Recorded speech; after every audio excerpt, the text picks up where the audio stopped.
Hello and welcome to the 21st Century Work-Life podcast, where we talk about leading remote teams, online collaboration, and working in distributed organizations. This podcast is brought to you by Virtual Not Distant, where we help managers and teams transition to an office-optional approach. Find out everything we do over at virtualnotdistant.com and check out our show notes and pictures of our lovely guests over on the podcast page. It's great to have you here, listeners. Let's get on with the show. Hello and welcome to episode 299 of the 21st Century Work-Life podcast. I can't believe I'm saying that number, and I am delighted for this episode to have with me co-host Maya Middlemiss. Hello, Maya. Hello, Pilar and everybody. Wow, 299. That's, I can't believe we've got to that. Well, I wasn't in all of them, but fair play. That's a decent amount of episodes going on there and a huge milestone coming up. Yeah, that's a lot of talking. Yes. That's great. Listeners, if we haven't met before, my name is Pilar Orti. I'm the director of Virtual Not Distant, which is the company behind this show. And this is another What's Going On episode. These are the monthly episodes that sometimes they are what's going on, sometimes they're about a specific topic. It depends what's going on in the world. And we are recording this on the 5th of April, 2022.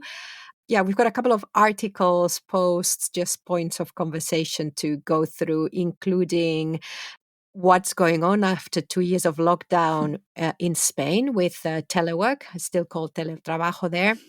Which actually is a great reflection of what's going on in a lot of Europe, so worth looking at. And then the other pieces that we've got to talk about are about the return to the office and how that links in with also, of course, remote work and just the future of work and the world of work. So, Maya, shall we start? Yeah, let's go for it. Plenty to get through, as always. The first one is a bit wishy-washy from my point of view. So I'm involved with My Pocket Psych, which is a podcast all about the psychology of the workplace. And in one of the episodes that I wasn't in, host Dr. Richard McKinnon, he interviewed Dr. Hayley Lewis, who's another psychologist, and they were talking actually. They weren't really talking about remote work or working from home or anything, but at some point she did share that she had been working with a government organization in the UK, and she was supporting the leadership who, in opposition to a lot of the headlines that we're hearing at the moment, actually wanted to save the public money by by allowing people to work from home as much as possible. So in this way, they would reduce office space, etc. And the issue here was that they hadn't realized the conditions that some people would be working on if they'd be working from home. And I just have this image because she shared a specific interview that she was doing with someone in the organization of this woman who was sitting in the staircase of her shared house because her and her boyfriend live in one room in a shared house where they shared lunch, etc.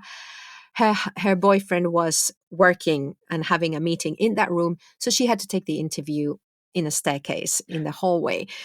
The point from her was that there's still some disconnect in how leadership is perceiving the conditions in which people would working from home. And even when it's coming from a really good place, like, okay, I want to save the public money, there's still that disconnect. So I'll just refer listeners to episode 106 called Being Your Own Boss of My Pocket Psych. But I just wanted to start with that, Maya.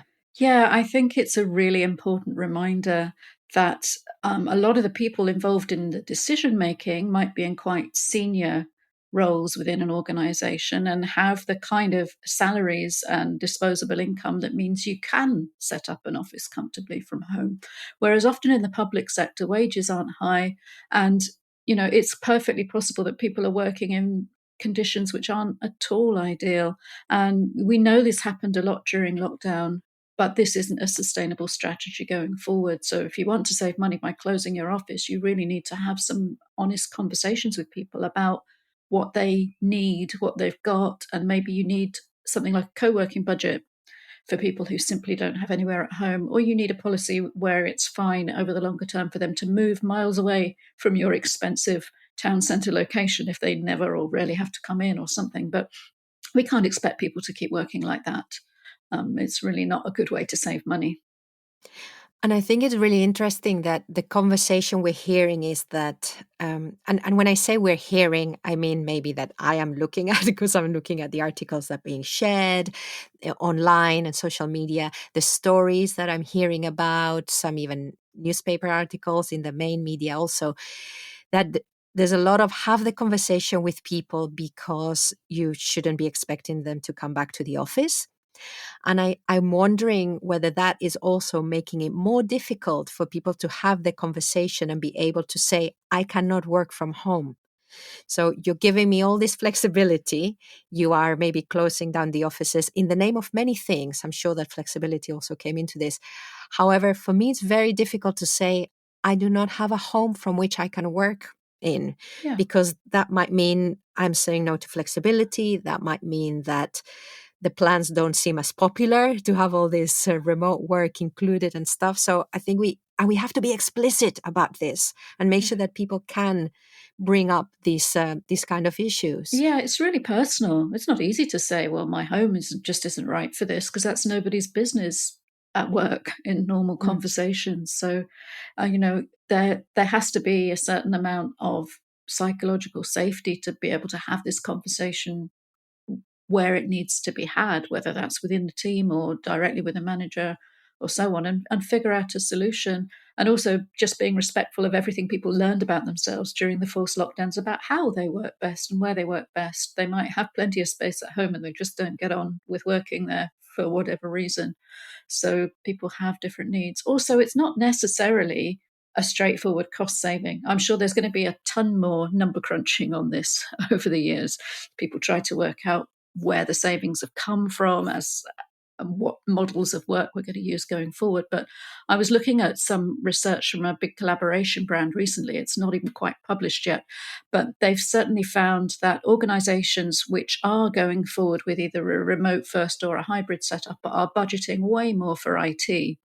Simply to support that distributed working is going to cost a great deal more in terms of keeping people supplied with the right hardware and software, supporting it when it goes wrong, dealing with cybersecurity breaches and connection problems and things like that. So, yes, it might be a lot less than renting a big office block, but it's not a simple case of we'll save this rent, everybody will go home and we'll save that money. I think there will be a lot of costs that people maybe haven't figured out yet that will need to be carefully offset against each other in future to see whether it even solves that initial intention. Talking of IT and equipment, etc., there's probably a lot that people have put up with Mm. during the emergency of the last the lockdown years and even the transition period. But even that might not be sustainable. So there might be that extra investment as well. Absolutely. And it's one of the biggest reasons that's been showing up in research for the last year or so of why people are quitting their jobs. If they've, people will tolerate things during an emergency, but you can't have an emergency after 2 years. You really need to have fixed it and got people stuff that works. So it's a really interesting time from an external point of view, that you're seeing the whole spectrum of from, yes, we really want to embrace working from anywhere in an organization and the challenges that that brings, right to we want everyone back in the office and the challenges that that brings. So Mm. big spectrum. Yes, and we are not in any kind of stable new normal yet. Sorry for everybody who was chucking that phrase around 18 months ago. I think Yeah. it's the only certainty is that a lot of uncertainty still exists, even if a lot of the legal mandates for being locked down have now gone. It's not as simple as going back to where we were. People want different things. The situation is completely different. So it's still very much a moving target. And I'm sure we'll still be talking about it for a long time. Yeah, we will. It's yes, it's much more complex. So shout out to My Pocket Psych and Richard McKinnon, and of course Dr. Hayley Lewis for prompting this initial thought. And what you were saying about uncertainty, etc., Maya, I think takes us very nicely to an article I came across recently. I think it was shared by think their name is Noble. I'm subscribed to their newsletter, and it's in the NewYorkTimes.com, and you need a free account to access the full article. But basically, it's called the headline is "Everyone is not okay, but back at work anyway." It's quite a swift read, actually, because sometimes some of these articles are very long, but this one is relatively short. But it really explains so succinctly all the things that might be going on that I don't think I'd really thought of so much. Like, of course, we know that people might be afraid of the virus still being around and stuff like that. But there's certain things, and you're going to excuse me because I'm not signed in on my. I'm going through exactly the same thing. New York Times has chucked me out. I've managed to get back in there, but I've had to make another free account, even though I've got a subscription on my phone. Yeah, anyway, the perils. So, yeah. sorry, listeners, in case you want to Google it, and everyone is not okay, but back at work anyway. And one of the things that I found most interesting about this was the mention of how people might not be looking forward to going back to like the little cliques that are formed around work and all those dynamics that some people are really looking forward to, but other people might not.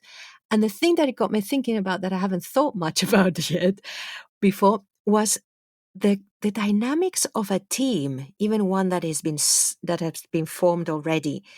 The dynamics of a team when they're working in the same space and have a certain ongoing visibility to each other and communication is in most cases going to be different even when that team is online, because everything changes and those dynamics might have been disrupted for better, worse, or equal.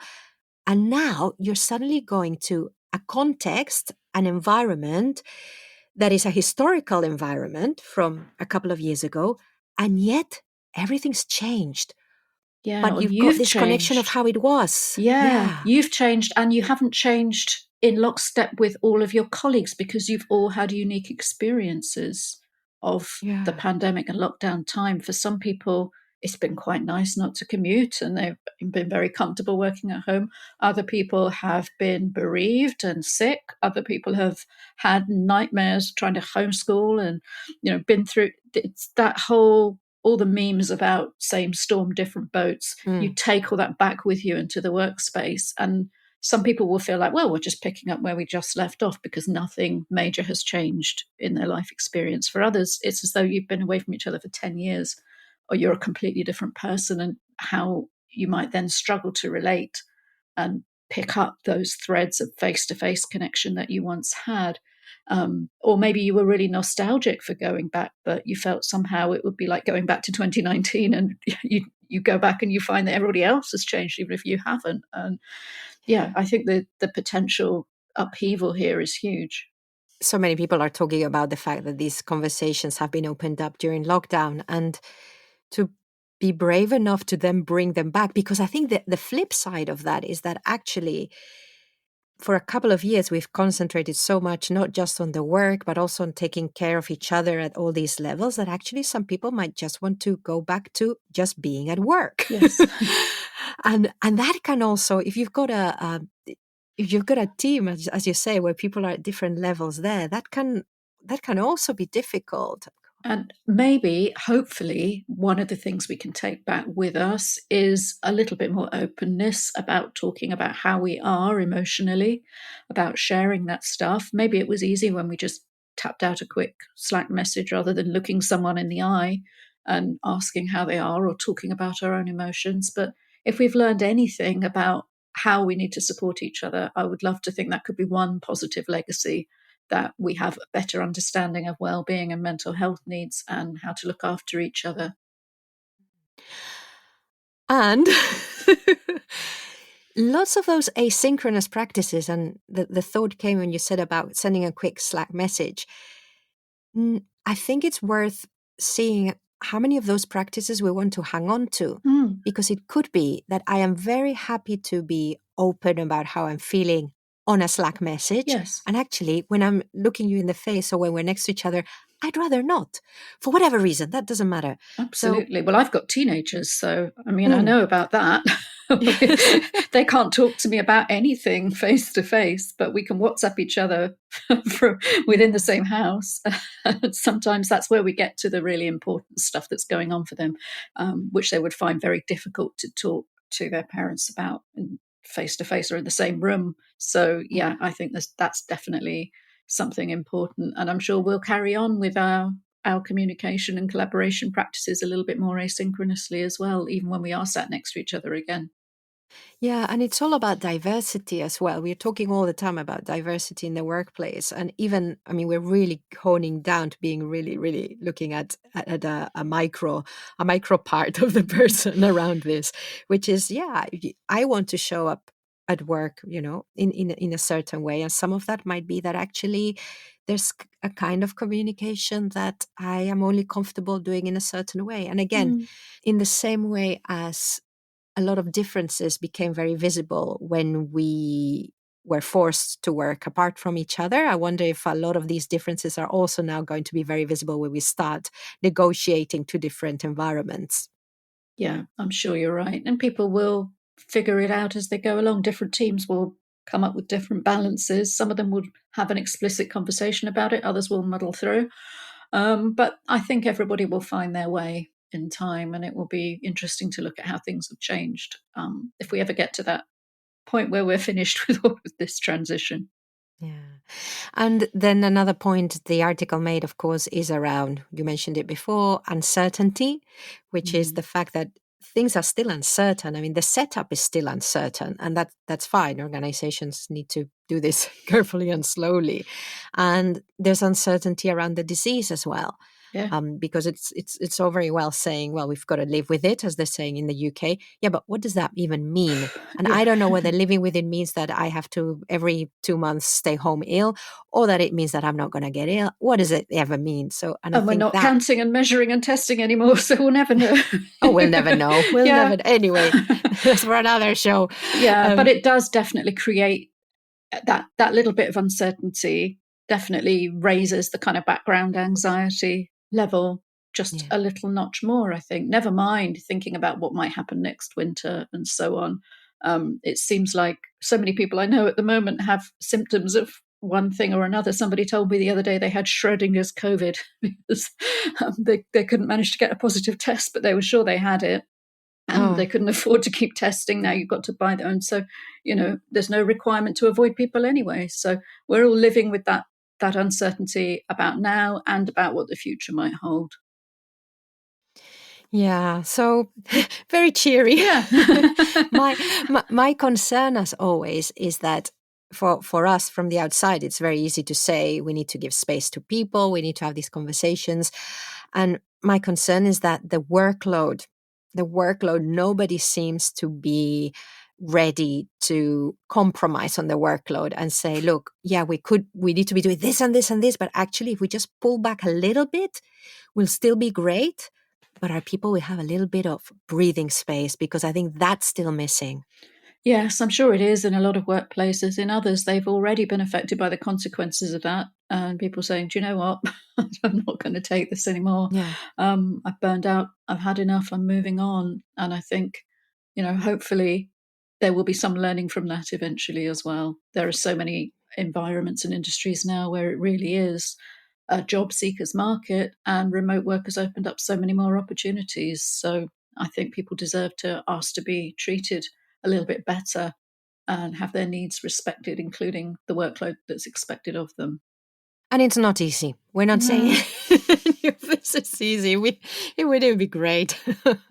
Right. So let's continue along, like changing things and stuff. But a lighter note. There is an article. I think you shared this Oh, the with me, Slack Maya. one, yeah. Yes, yes. So it's called From Jargon to Emoji, the Evolution of Workplace Communication Styles. And it is from slack.com on the 16th of February, 2022. And tell us what this article is about, Maya. Oh, it's really just about how language is evolving, if you like, in terms of the written space and the way we communicate professionally now. The instant messaging world it's come into business communications in a way that it was already there a couple of years ago, but now it's so much more of a thing, and so much more of our proportion of communications has moved into that space. So people are starting to use it much more creatively and interestingly. And I love they're finding that people are talking more like humans instead of business jargon. People are employing emojis in obvious and non-obvious ways. There's a lot more use of GIFs and react-gs where you don't even have to find a word to show what you mean about how you feel about something. You can just do it very, very quickly and frictionlessly with a little image. And people like it. I think it's making people happy and it's making them feel connected. And they'd much rather have that than business jargon in the workplace. Yeah. I thought it was a fascinating article also because I felt no connection with it. It's great. And I think what is great for me is that the business jargon is like, look, we don't need to sound important. We don't need to sound in a certain way. My husband was telling me of a colleague who goes really posh when she talks about running stuff and about managing. She just and I actually I had a boyfriend who did that sometimes on the phone. He'd go really posh because maybe he's talking to someone really important, and so I need to sound like this when I'm doing business speak. I've never heard you speak like that, Pilar. That's my hilarious. received pronunciation. It's wonderful. I forgot you're a professional voiceover. You can turn this on when you need it. It's not your podcasting voice, is it? Oh my God, no. But I think that using a jargon and actually, okay, I'm going to go into something I feel very strongly about is especially because a lot of the written, I mean, this is about a lot about the written word, is that the traditional education system, at least the one I went to, tells you that a well-written piece of work reads like this. And is usually stale, full of jargon, sounding very highbrow, not direct, not simple. And we grow up, well, I did, thinking that a written piece of text is like this. And actually it isn't. Yeah. And I think that this is also hopefully part of the discovery that when we are like everything, we talk differently to different people, so we write differently to different people. But like everything, if we're talking to our colleagues, to our teammates, even to other person in the organization, we can be a bit more playful with the language, and that's okay. And we can be direct and straightforward as well, because if we were writing those formal business communiques to one another in beautiful business English, if that was the thing that we typed a letter once a week and the rest of the time we spoke to people in meetings or on the phone, then maybe there was a place for that kind of very precise contractual kind of language. But when we're having the majority of our conversations in written form, there's just no place for that, and it's allowed more directness and informality and more of a sense of connection to come into it, which I think is a wonderful thing if people can get beyond that sort of GCSE business studies, this is how you write a report kind of English, and actually just say what they mean. Obviously, there are times and places if you are trying to pin down something very precise about deliverables or content, you might be a new business situation or something that's completely different from chatting with your team online, and people ought to be able to manage to embrace both. That's such an important point, that if we want this to work, we also need the other kind of communication to work as well. And that's the danger. I have to say well, not many years ago, but maybe 10 years ago or something, I had, when I was running the theater company, I had an intern and she didn't know how to format a letter. She didn't know in the English way, in that, the address from the person writing's here, the blah, blah, blah. And I had to say to her, it's like this. Yeah. Just that's how you do it. Yeah, it is important. And I think the other thing we must remember when we're talking about this is that precision still matters and lack of ambiguity. If you're going to work asynchronously, and if you're going to work globally with people who maybe don't have English as a first language as well, you can't let informality bring a lack of clarity.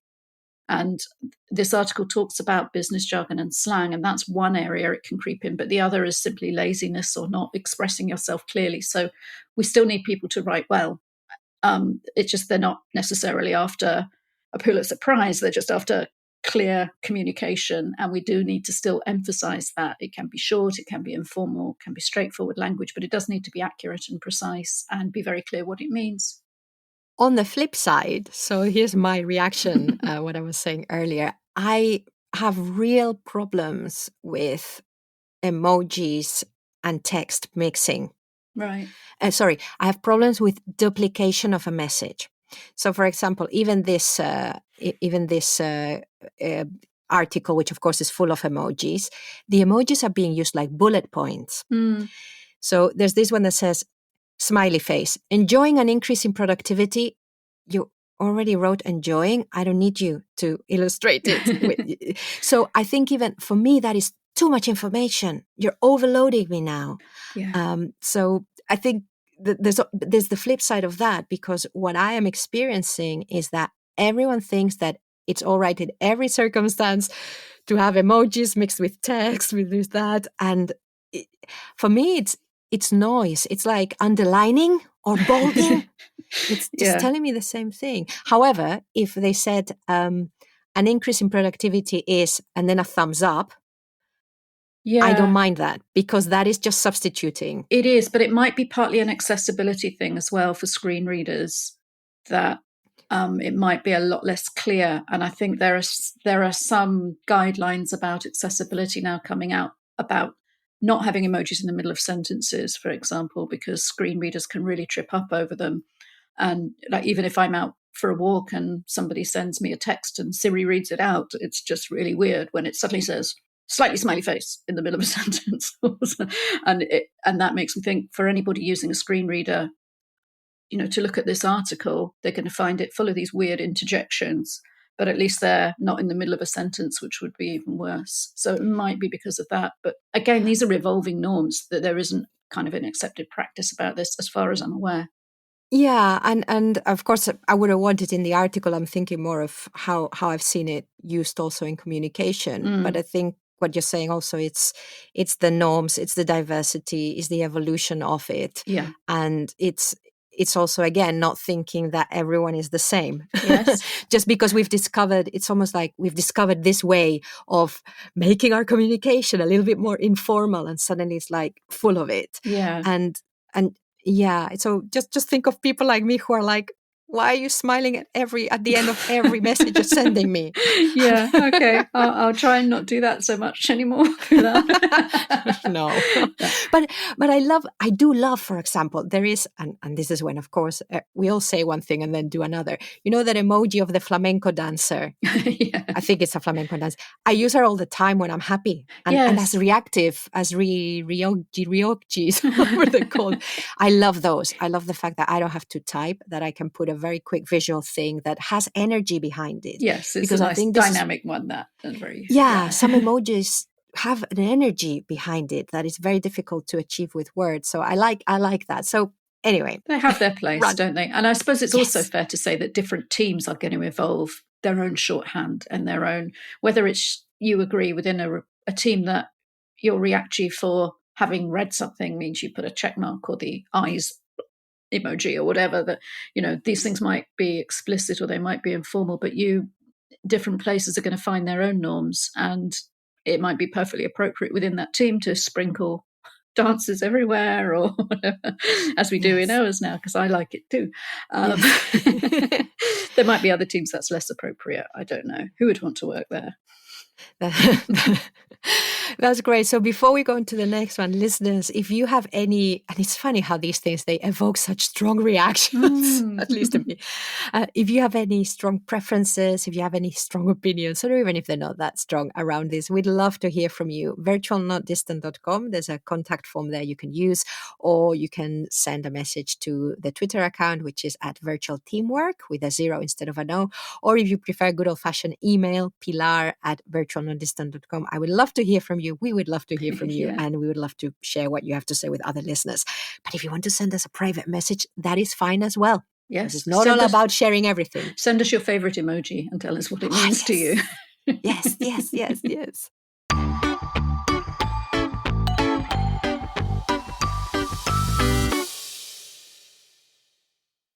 Let's move on then to, it was actually a an article that Eva Rimbau Gilabert shared on LinkedIn.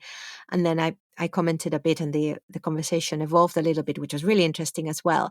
And Eva is, I don't know if she must be a doctor, Eva. I'm not sure. She's definitely an academic in the Open University of Catalonia. She's been in the space for ages. I respect her so much. And she has been one of those champions in Spain, really going, this can work, in a culture which has always been very removed from, for different reasons, from remote work. It basically says 2 years. It's in Spanish, but you can use Google Translate to translate it. And thank you for translating it for me, Pilar. Oh, well, I thought it'd be faster. Yeah, definitely faster than my Spanish. It's only so I didn't translate the whole thing, obviously, but just the bits that I liked. But the title is 2 years after lockdown, what's going on with telework in Spain?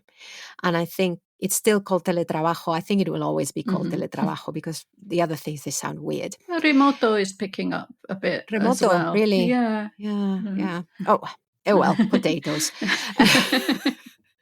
So basically what it's saying is, it was adopted a lot, is not being adopted as much now. And probably it's being adopted less than those of us who think it's a good thing to adopt it were hoping for. I have to say that, I don't have the number, but it's around episode 200 something. The View from the South of Europe is a podcast episode we have, where Eva explains why the percentages are lower in Spain than in other European countries. And it's got to do with all kinds of stuff about the labor market. It's not as simple as, do people like it or not? So I'll start with one of the introductory paragraphs, and I'll translate. So according to data from the INE, which is the Instituto Nacional de Empleo, which is like the Employment Institute, the most prominent reason why there is not as much teleworking as possible is that a large part of the people who could telework prefer not to do so, and that's 58.5%. The reasons for wanting to work face-to-face include disadvantages of teleworking, such as lack of social contact with colleagues, difficulties disconnecting from work, or work overload. Added to this is the fact that the private home may not be suitable for teleworking. This is 10.8% of employed people who could telework are saying that, 10.8%. So that is a very rich paragraph. Yeah, just there's a lot in there. I think it's interesting that people are still talking about difficulties disconnecting or overload, because we are supposed to have law now that protects against that, and makes it give people legal rights to switch off and to create those boundaries, which suggests that isn't quite filtering through to what's actually happening yet. The not having anywhere suitable, that is really unsurprising. The amount of Spanish private homes, which are really very comfortable and valuable upper middle class family homes, which really don't have a lot of indoor space, because they're people who just don't sort of spend a lot of time at home compared to socializing in the community. And I know a lot of people found it really difficult in lockdown because of that. And also what we were talking about earlier, just right at the beginning of the episode, it's no surprise. Yeah. I think that the disconnecting issue, I think that the law is a first step, but then beyond that, it's the individual. I mean, this inability to disconnect from work is nothing new. I think it would have been interesting to have, and there might be data about how difficult that was before the pandemic and how difficult it is now. And I assume that, yes, it has become more difficult, of course, because you've got your computer at home, and maybe the expectation, especially if you were in crisis mode, that you were available a lot of the time.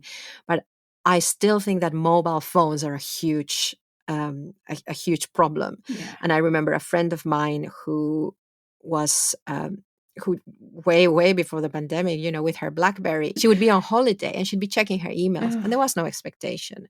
So, like we were saying earlier, it's what's expected to you, company culture, psychological makeup of the person, the work. It's really complex. It is. And overlaying that with a national culture of late hours working and socializing, where a lot of people would take a long lunch break, maybe a decade or so ago, they've actually have had a proper siesta and a rest during that time.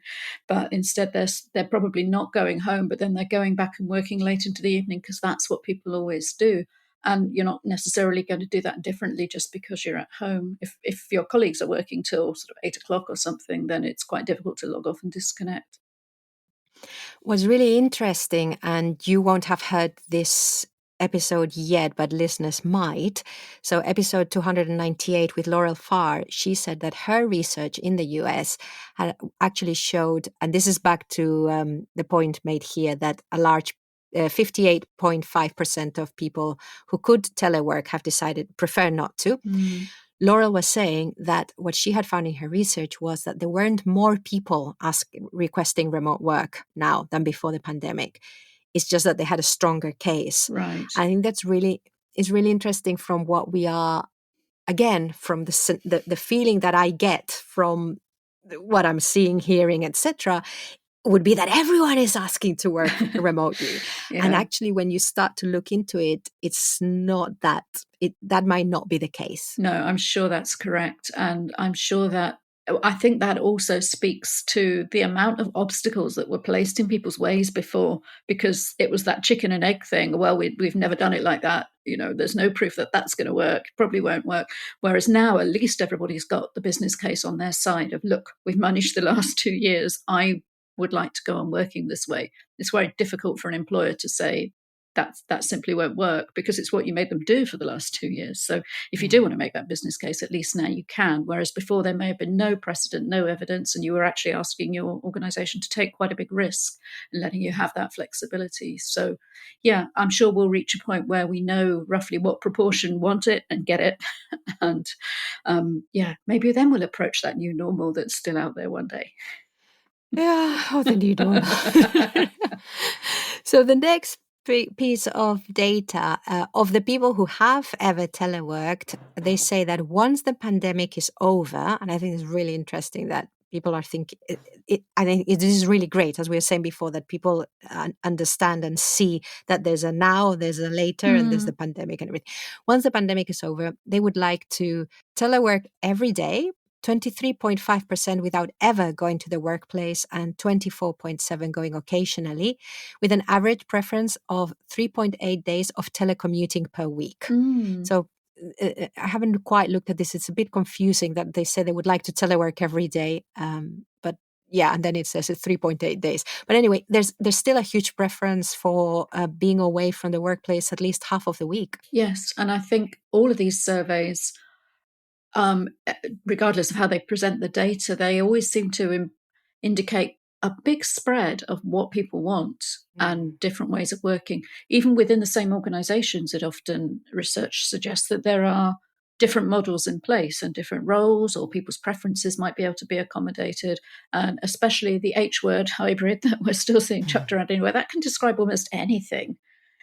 When you've got one person in the office opening the post and everybody's working from home, or you've got a couple of people allowed to work from home on Thursdays, or anything in between. So we need to recognize that people's needs and the practices that are evolving are hugely varying within that. And nobody's going to commute for 3.8 days a week, but if that's what it works out as the average, it'd be quite interesting to see how that shifts and evolves. I found very interesting that 23.5% of the people who have teleworked would be okay without ever going to the workplace. Proper remote. Yeah, and this to me says that, okay, there's a lot who want to go back for the socializing. There's still, because it's only 23% of the maybe, I don't know, small percentage that say that they want to continue teleworking, but it's the minority. And again, there are people who are okay not having that kind of lifestyle of going every other day at least to see their team members or whatever, blah, blah, blah. Again, there are people who actually are happy without that. There's always, especially when we're talking about the hybrid model, there's always this thing, everyone, I want to see my colleagues. Yeah, but not everyone. They don't necessarily want to see you. But we should. The technology allows us now to embrace that difference of working styles, and people have become so much better in many cases at that self-knowledge of how they do their best work, how they best do certain activities within their work, that if employers could just listen to that and take this vastly diverse spectrum of preferences on board, then probably everyone will be a lot happier and more productive. And finally, the last paragraph, which was my favorite, and at the beginning we're going to do the whole episode around this, but then all these other things happen. So it's what's going on. And this is my favorite bit.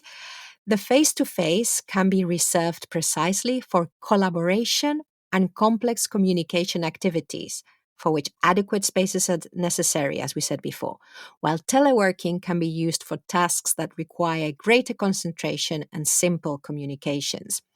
And big caveat also here that, of course, if you are distributed, you need to do all of this distributed, and it is possible. We've seen remote companies and remote teams doing this. However, again, it's the conversation always says, oh, the physical space is best for collaboration and communicating. Well, we've got complex, simple communication. I think we also have complex and simple collaboration.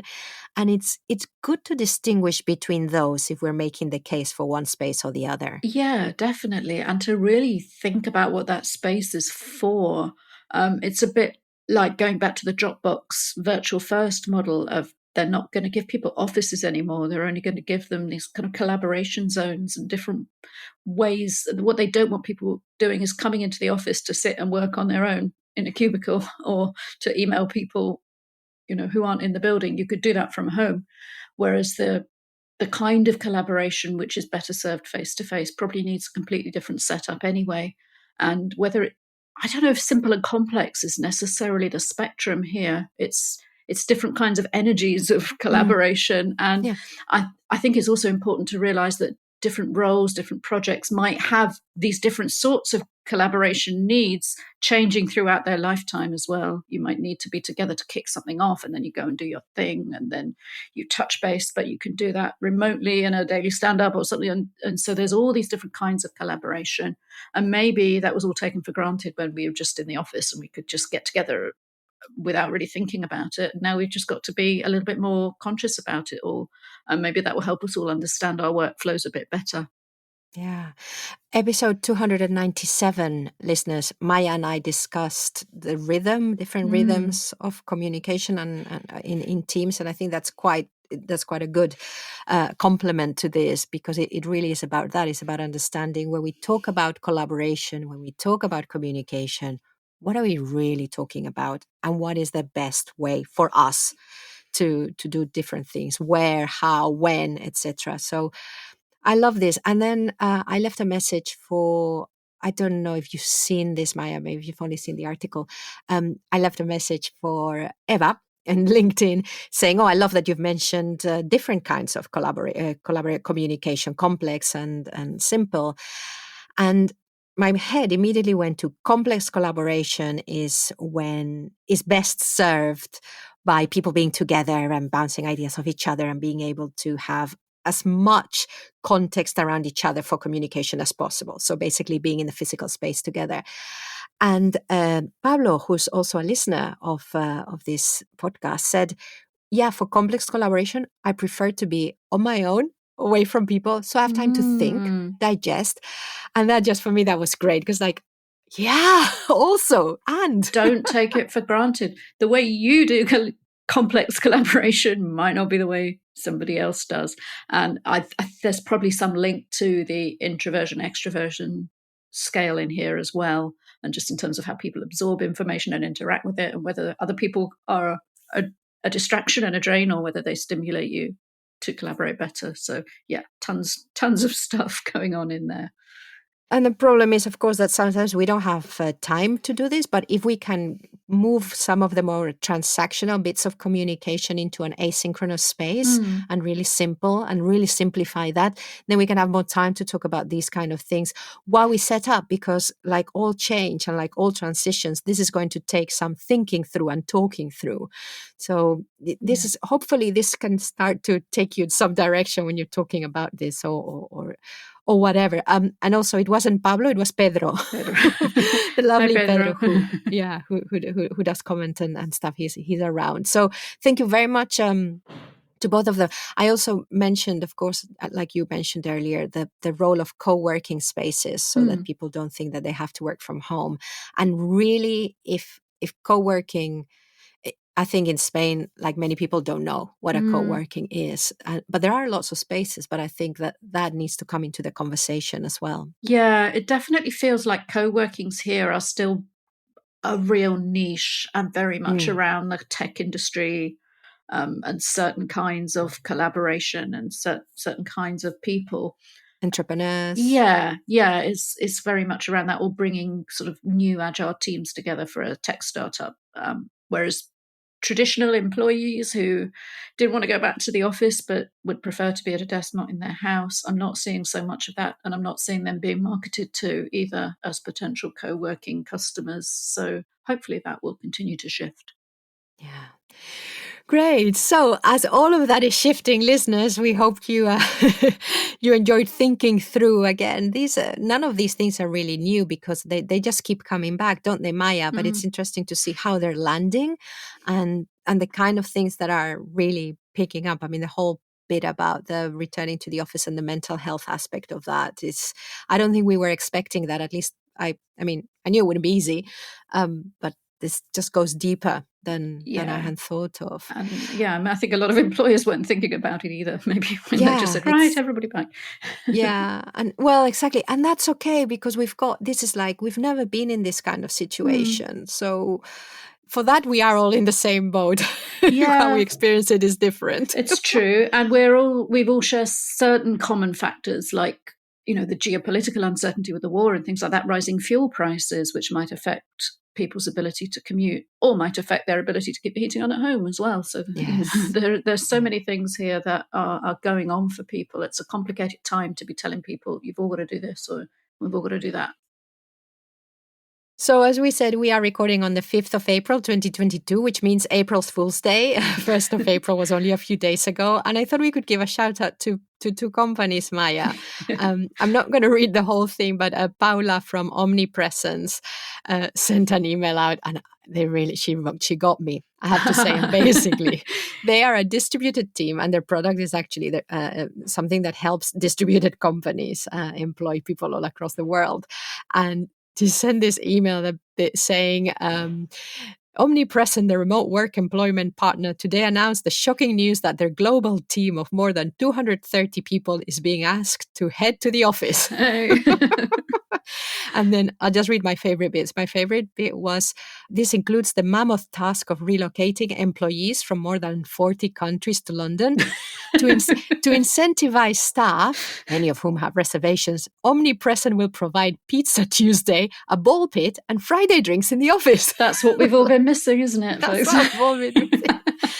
And then finally, they're wrapping up, and they say, blah, blah, blah. While companies worldwide have seen a surge in productivity over the past 2 years through remote work, and 58% of companies are planning to make remote or hybrid work permanent, Omnipresent believes remote work will soon be a thing of the past. We are getting ahead of the curve before remote work goes the way of the dodo bird. Excellent. Well, I'm glad they called it. So we're not even going to bother with episode 300 then. It's all done. It's all finished. I loved it. And Oyster had something similar? Yeah, I mean, it's exactly the same gag. It was on LinkedIn, and it's the kind of thing you look at for a second and think, what? Oh, yeah. Yes, I get it. I check the date, of course, yes. And it's saying exactly the same thing. A company that helps other people go remote is suddenly declaring that it was all a big mistake and they're going back in. Mind you, I think there are plenty of companies who maybe people weren't sure if they were joking or not when they suddenly decided. And there've been so much flip-flopping going on. And that's the reason these things were able to catch us both, at least even momentarily, because there's been so much backwards and forwards from big employers making statements about this and that and then changing their minds. So anything could be true. Well, listeners, we would love to hear if you have any jokes to share around this, or any or any announcements that were not made on April's Fool's Day that you weren't that happy about. We'd love to hear from you on virtualnotdistant.com. We have a contact form, or you can email directly, pilar@virtualnotdistant.com. You can find us on LinkedIn. You can sign up to our newsletter over at virtualnotdistant.com. And we will be here at least for another episode. episode Yeah, 300. it's not quite over yet, I think. So. It's not quite over yet. So listeners, thank you very much for listening. A big thank you for listening to the 21st Century Work-Life podcast produced by Virtual Not Distant. If you have something to add to the conversation, let us know through the contact form over at virtualnotdistant.com. I have been your host, Pilar Orti, and I'm signing off now. Wherever you are, whatever you're doing, enjoy.